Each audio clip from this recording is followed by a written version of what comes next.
Hi friends, ನಮಸ್ತೆ. Welcome to my channel. Friends, ಇವತ್ತಿನ ಗಾದೆ 6 ಕೊಟ್ಟರೆ ಅತ್ತೆ ಕಡೆ, 3 ಕೊಟ್ಟರೆ ಸೊಸೆ ಕಡೆ. ಇದು ಒಂದು ಜನಪ್ರಿಯ ಗಾದೆ. ಅಂದರೆ ಲಾಭ ಅಥವಾ ಅನುಕೂಲ ಸಿಗುವಾಗ ಮಾತ್ರ ಜನ ತಮ್ಮ ನಿಲುವನ್ನು ಬದಲಿಸಿಕೊಳ್ಳುತ್ತಾರೆ ಮತ್ತು ಸ್ವಾರ್ಥಕ್ಕಾಗಿ ಯಾರ ಕಡೆ ಬೇಕಾದರೂ ವಾಲುತ್ತಾರೆ ಎಂಬುದನ್ನು ಈ ಗಾದೆ ಸ್ಪಷ್ಟವಾಗಿ ವಿವರಿಸುತ್ತದೆ.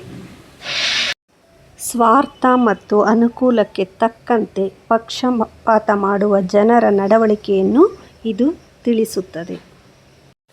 ಕೆಲವರನ್ನು ನೋಡಿರ್ತೀರ, ಯಾರದೇ ಸರಿ ಇರಲಿ ಯಾರದೇ ತಪ್ಪಿರಲಿ, ಯಾರಿಂದ ಅವ್ರಿಗೆ ಅನುಕೂಲ ಆಗುತ್ತೋ ಅವ್ರ ಕಡೆಗೆ ಮಾತಾಡ್ತಾರೆ.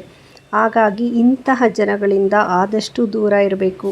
ಇವರುಗಳು ಯಾವಾಗಲೂ ಶಕುನಿಗಳ ಥರ ಬಿಹೇವ್ ಮಾಡ್ತಾ ಇರ್ತಾರೆ.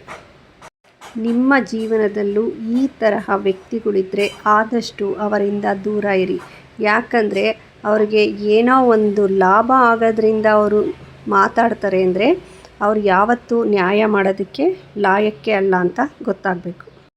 ಅದಕ್ಕೆ ಹೇಳೋದು 6 ಕೊಟ್ಟರೆ ಅತ್ತೆ ಕಡೆ, 3 ಕೊಟ್ಟರೆ ಸೊಸೆ ಕಡೆ ಅಂತ. ಇದು ಬರೀ ಅತ್ತೆ ಸೊಸೆಗಷ್ಟೇ ಅಲ್ಲ, ಎಲ್ಲ ಸಮಯ ಸಂದರ್ಭಗಳಲ್ಲೂ ಇದು ಅನ್ವಯ ಆಗುತ್ತೆ.